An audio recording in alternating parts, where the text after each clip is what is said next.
YouTube era um canal que faltava para a gente se comunicar com os colaboradores, os parceiros. A gente escolheu já o nome de Justice Conecta justamente pela nossa raiz, pelo nosso diferencial, que é ajudar a acolher pessoas. A Justice conecta com laços de afetividade, de companheirismo, de parceria. A gente sente muito acolhimento dos profissionais, dos seguidores nas outras redes sociais. O YouTube vem para completar uma coisa mais leve, com mais tempo. Uma galera muito legal tá para chegar aí. Eu tenho certeza que todo mundo vai adorar a primeira temporada. Convidamos todo mundo para acompanhar, para se inscrever no canal, para ativar o sininho.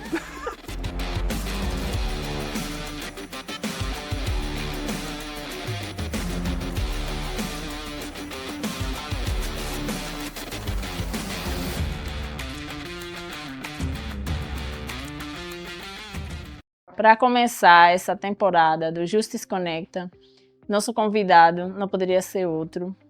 Nos últimos tempos nós temos aprofundado a convivência com ele, aprendido bastante no termo da expansão da nossa empresa e dos negócios como um todo.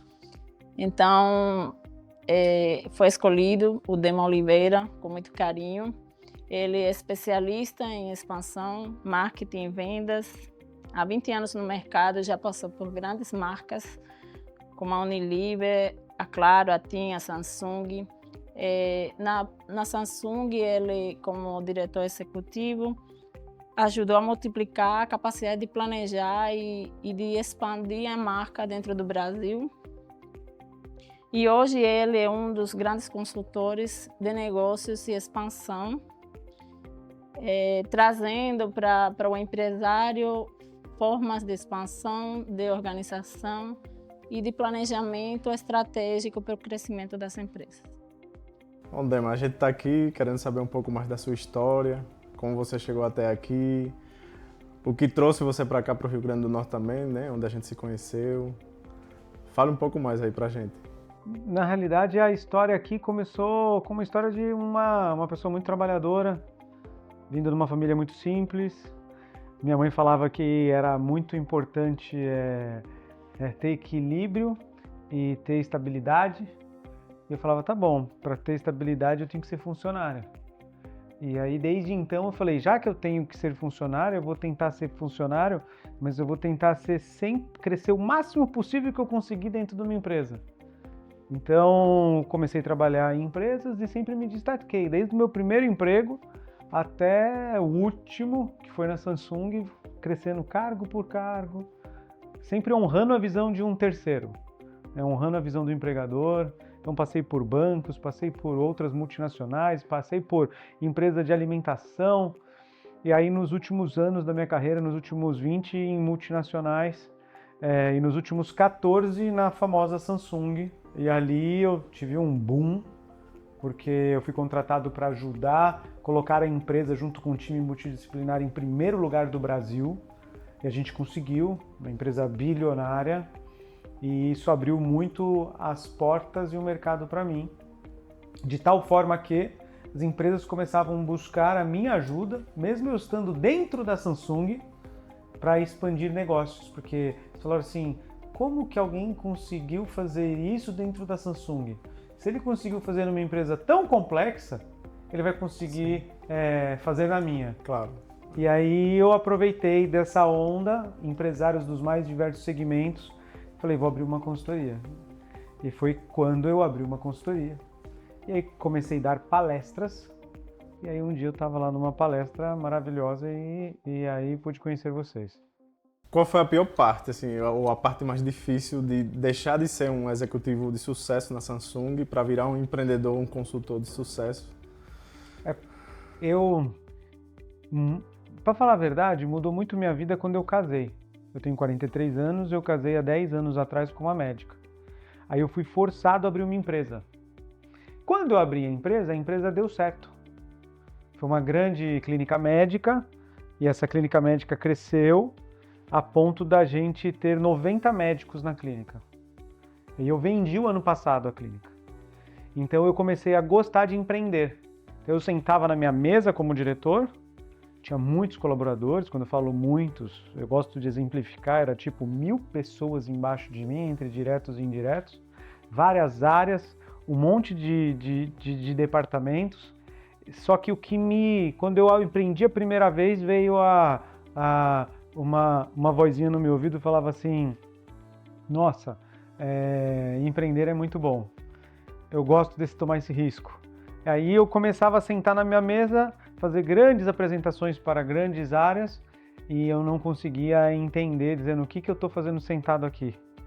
E eu estava gostando mais de cuidar de uma clínica médica e os pacientes reclamando lá na ponta, do que cuidar das estratégias que eu tenho que fazer no Brasil e aprovar na Ásia em como fazer a expansão da Samsung.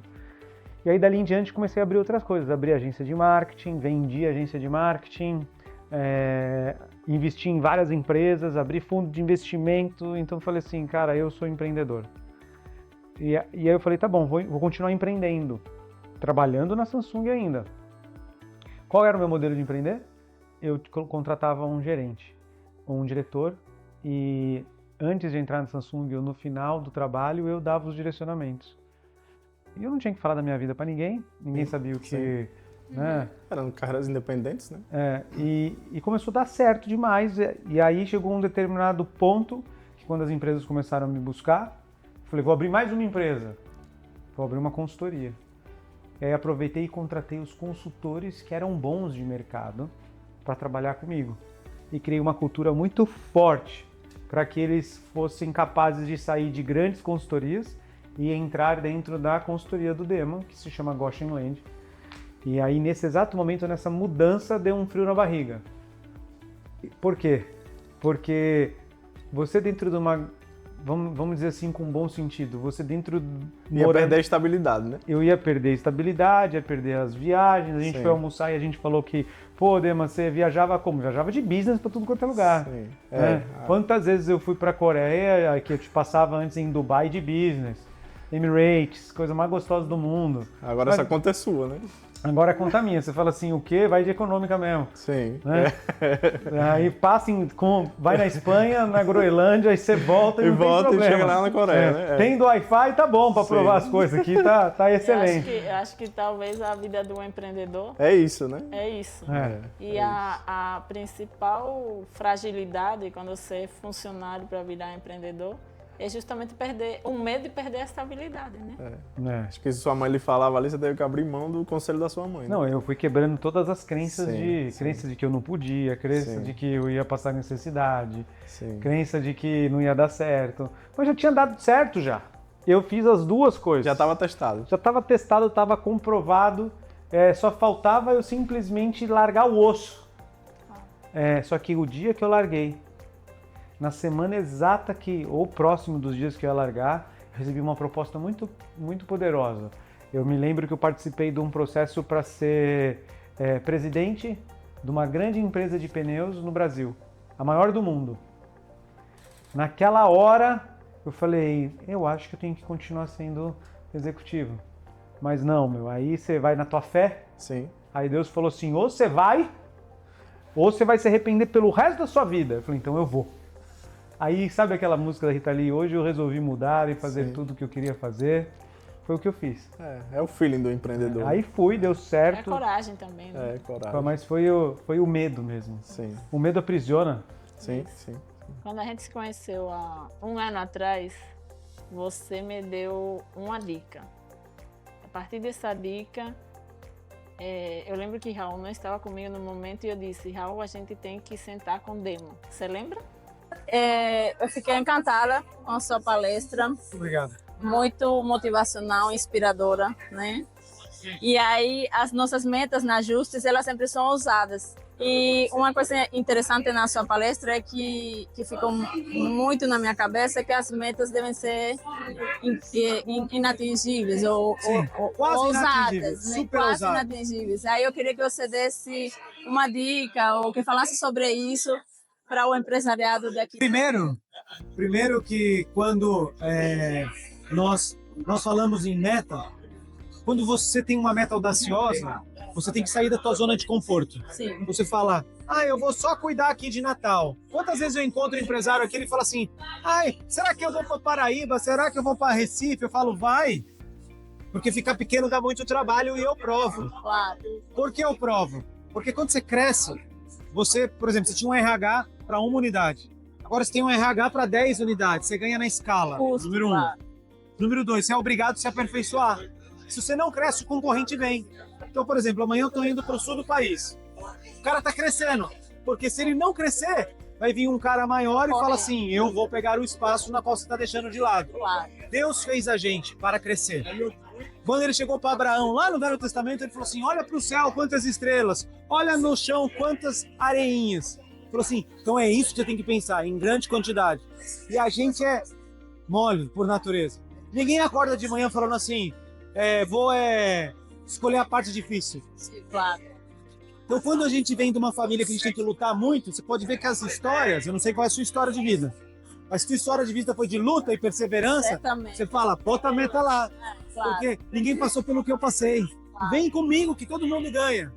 Então, o nosso talvez sucesso como empreendedores é tentar transmitir isso para as pessoas e que eles só crescem com metas desafiadoras. Não tem outro jeito. Pois parabéns. Muito obrigado. Aprendi muito na sua Obrigado. palestra. Vamos crescer juntos. Vamos, tá marcado. Eu gosto de ver o plano pronto agora, né? Sim. Sim, 65 milhões de reais a mais Sim. em 5 anos. Então, a dica que eu te dei, eu não te conhecia a tua história. Mas sabe o que mais me impactou do vídeo? É as pessoas que têm uma história de vida, de luta. E do lado de vocês tinham vontade de crescer, de expandir os horizontes, em colocar a empresa de vocês para atender outras regiões? Porque eu sei que vocês já atendem outras reuniões, e naquele momento específico eu não tinha ideia do tamanho da empresa, mas eu queria saber de vocês a vontade de crescer. Eu acordava de manhã e falava assim, quero crescer. Eu acho que a vida como empresário, ele vai lhe colocando uma adrenalina no dia a dia, né? Você vai enfrentando problemas que você acha que não é capaz de superar, vai lá, supera e isso lhe incentiva a caminhar e a tentar crescer um pouco mais. E uma frase que você usa muito é ficar pequeno dá muito trabalho. A gente faz no nosso mercado todas as áreas, né? A gente consegue trabalhar terceirizando todos os serviços. E o trabalho, a estrutura, o esforço que a gente tem para atender um cliente é o mesmo que atender 200. Então isso nos leva a colocar metas para a nossa equipe e para nós também, metas a cada ano mais desafiadoras. A gente botar, esse ano é tanto, aí a gente chega lá e bate e diz, a gente consegue, né? Mas assim, pelo menos pra mim, a chave virou ali na sua palestra, né? A gente se olhou e Brenda disse, olha, esse é o cara que a gente precisa para ajudar a gente a expandir. E você estava lá, né? Tava lá assistindo e assim, a gente já vinha crescendo, mas de forma orgânica e não tão organizada, né? Sem planejamento. Como o Rafa apresentou a gente há pouco aqui, né? Um plano de crescimento é totalmente diferente do que a gente vinha fazendo antes. E acho que ele escutar, depois ler seu livro também, me ajudou muito. Queria até lhe parabenizar, porque a leitura foi tranquila, foi um livro gostoso de ler. Até divertido, porque muitas vezes me identifiquei ali lendo o livro, né? Eu peguei um voo, li o livro, foi muito legal, né? Que você fala das 7 inteligências para expandir e assim, li o livro, tenho minhas conclusões que foram muito boas, mas o que é que você acha? Qual o primeiro passo que o empresário tem que dar para expandir? Visão. O empresário não tem visão. Eu vivi numa cultura onde você chega pro jovem coreano, ele tem 18 anos, e fala assim, o que você vai ser? Ele fala assim, quando eu terminar a faculdade, eu vou abrir uma empresa. Ah, é do quê? Vou abrir uma empresa de tecnologia. Aonde? Aí ele fala Singapura, França, Brasil, Coreia, Japão e todo negociando com a Argentina. Eu falo, mas você vai abrir em todos esses lugares? Ele fala assim, mas por que não? Então aqui no Brasil, assim, vou abrir uma empresa, aonde? Vou começar aqui na cidade de Natal. Então é diferente a mentalidade. Lá já nasce com a capacidade de dizendo, todos os negócios criados, aqui é só uma unidade geográfica.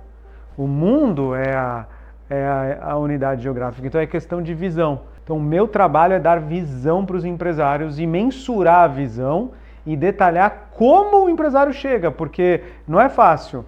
Você acha que você vai acordar durante o dia e falar assim, vou fazer uma pesquisa intensa para saber como que eu vou criar uma nova área, como que vai funcionar, quais são as principais atividades, qual vai ser o fluxo, quanto que isso vai trazer de dinheiro. Então precisa de ajuda. O dia a dia não deixa, né? Se não tiver alguém como você para ajudar a gente, não Você consegue. sabe que indo para minha Na realidade, eu era diretor da Samsung e eu comecei a investir em negócios. Só que como que eu fazia? Eu ia no mercado, contratava um consultor e falava, eu tenho uma ideia, tá aqui a ideia, se vira, monta para mim, me mostra o PowerPoint, o Excel e eu vou colocar uma pessoa, vou colocar um gerente de expansão para fazer. Então os meus negócios foram assim, agência de marketing assim, a clínica foi assim, a consultoria falou até como que a secretária tinha que falar. E eu fui sempre um comprador, eu ia fazer alguma nova empresa, cadê o projeto? Não tem projeto, vou na raça, eu não quero nada na raça, eu não tenho tempo de ir na raça. Me dá o projeto aqui, como é que faz para ir mais rápido, com menos dinheiro e com mais retorno? Na raça tem limite, né? Você chega até um certo ponto. Né? Eu e Raul e nossa equipe, a gente chegou até um ponto, né? Na raça, né? Não consegue mais. A gente discute muito isso, a gente cresceu muito através da junção de potências dele, minha e da nossa equipe, mas chega um limite. Nesse limite a gente tem que ter sabedoria de procurar ajuda. Bom, aqui você sabe que aqui na Justis nós temos mais de 3.000 colaboradores. A gente aborda várias profissões na terceirização. A gente tem tanto do facility quanto da área profissional. E sempre lidar com pessoas para um empresário, né? Ela é talvez uma dos maiores calos no empreendedorismo, né? É saber escolher pessoas certas em lugares certos e ao mesmo tempo é um desafio para nós que trabalhamos em 16 estados, mais de 30 municípios. A gente tem o desafio de atender o cliente com um profissional pronto e ao mesmo tempo ter uma visão de não fechar as portas para quem está iniciando no mercado. Nós temos que ter esse equilíbrio. Sim. E aí eu queria que você explanasse um pouquinho o que é que você acha que o empresário tem que focar na hora de escolher seus colaboradores, os líderes que vão fazer parte do dia a dia da empresa. Hoje, quando eu falo em expandir empresas, normalmente a gente fala na gestão melhor do tempo, porque nosso tempo é escasso, não tem como comprar tempo. Na gestão melhor do dinheiro, o dinheiro você tem que investir o dinheiro onde vai te dar mais retorno, certo? E também na gestão de talentos. Sem pessoas é impossível você administrar qualquer coisa, nem a inteligência artificial. Tem que ter alguém ali, pelo menos a pessoa que vai direcionar a inteligência artificial, não tem como você andar sem pessoas. Quando nós trabalhamos numa empresa que existem vários tipos de cargos, desde um cargo técnico até um cargo de entrada, um menor aprendiz, até um diretor comercial de uma empresa, você tem ali uma multidisciplinariedade muito grande de funções. Mas o empresário mais bem-sucedido é o empresário que consegue atrair os talentos, consegue fazer com que os talentos entrem dentro da tua organização e faça frutos, o empresário que consegue tirar os frutos podres, o empresário que tem a capacidade de recompensar aqueles que estão há um bom tempo trazendo resultado. E o último ponto é o empresário que consegue saber que o mesmo foguete que te levou até aqui não é o mesmo foguete que vai te levar daqui para um outro nível. Pode ser bonito o que eu estou falando, mas a minha luta diária na minha empresa, por exemplo, é contratar pessoas a todo momento. O que vence é a quantidade de pessoas e você entrevistar sem parar. Então, eu tô aqui falando com vocês, mas no meu celular tem umas 4, 5 mensagens de entrevistas que eu preciso fazer. De vaga que eu nem preciso, mas a recrutadora já sabe que se a pessoa é boa é para falar comigo, não importa o que é. É óbvio, quando você está abrindo o teu negócio na primeira vez, você não tem esse luxo. Você tem que acertar ou pegar o que for, né? Não, vou lá no supermercado de pessoas pegar um gerente de RH. Não tem. Então hoje, no momento que eu entrevisto as pessoas ininterruptamente. Quando eu vejo que ela está com a minha cultura, o meu jeito de ser, trabalhador, empreendedor, sem mimimi, quero avançar, quero crescer, quero me desenvolver, aí eu vejo se ela tem a performance técnica. Muitas vezes eu trago por cultura e espero a pessoa ter performance técnica, sabe? Mas eu nunca contrato a pessoa que é muito bom tecnicamente, mas não vai... E eu erro. Nós temos um caso em comum aqui, você sabe, de uma pessoa do nosso convívio que foi um erro meu. Eu contratei a pessoa que tinha minha cultura e depois não deu certo. Tinha performance. Dema, mas quando a gente já tem esse talento na empresa, a gente consegue que ele tenha cultura, como que a gente faz para reter? Para ele nem empreender só ou nem ir para concorrência? Em geral, os talentos vão embora por três razões. A primeira razão não tem uma visibilidade futura, nem se for falada. Cara, eu estou pensando em fazer tal coisa, o que você acha desse sonho? Não precisa nem ser individual dela. Ou por falta de feedback. Então, assim, não tenho feedback, ninguém fala comigo, nunca ninguém perguntou se eu tô bom, se eu tô ruim, etc. Né? E terceira, porque ela está num ambiente corrosivo. São essas três coisas que faz a pessoa ir embora. Se você tem feedback constante, se você dá uma visão para ela de futuro e se você não coloca ela num ambiente onde ela vai se sentir mal, já é uma grande vantagem e a pessoa vai ficar. Aí esse 3 é complexo. Por exemplo, pega uma área de vendas que tem que ser muitas vezes hostil, bater meta, etc. Por isso que tem que fazer a análise do comportamento da pessoa, porque ela pode estar numa área ruim, só que o perfil dela não é aquilo lá, ela é lá dentro na planilha, no Excel, no RH trancado fazendo folha de pagamento. Enquanto que ela tá achando, ela vai embora porque a gente não descobriu esse perfil. Então, valorizar a potencialidade de cada pessoa. Alocar no lugar certo, né? Alocar no lugar certo. Fazendo esses três, a pessoa fica.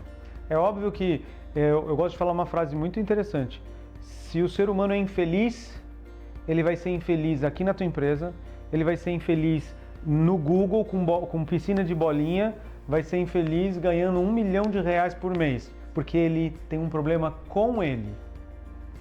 Então isso é uma coisa muito séria que o empresário também tem que tomar muito cuidado. Dema, só lhe agradecer, viu?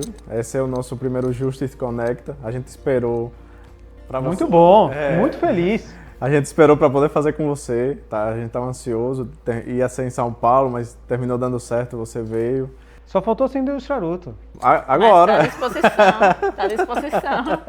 Eu acho que assim foi estratégico. A nossa assessoria de marketing e comunicação pedia muito que a gente tivesse um canal no YouTube para a gente tentar ajudar outras pessoas. E a sua vinda aqui foi providencial. Você foi escolhido para o primeiro episódio. Muito feliz. Está muito honrado, de verdade. Que legal, muito obrigado, viu? Honrado sou eu de poder trabalhar com vocês e a gente vai ficar pequeno, dá muito trabalho. Vamos dominar esse Brasil. Amém. Amém.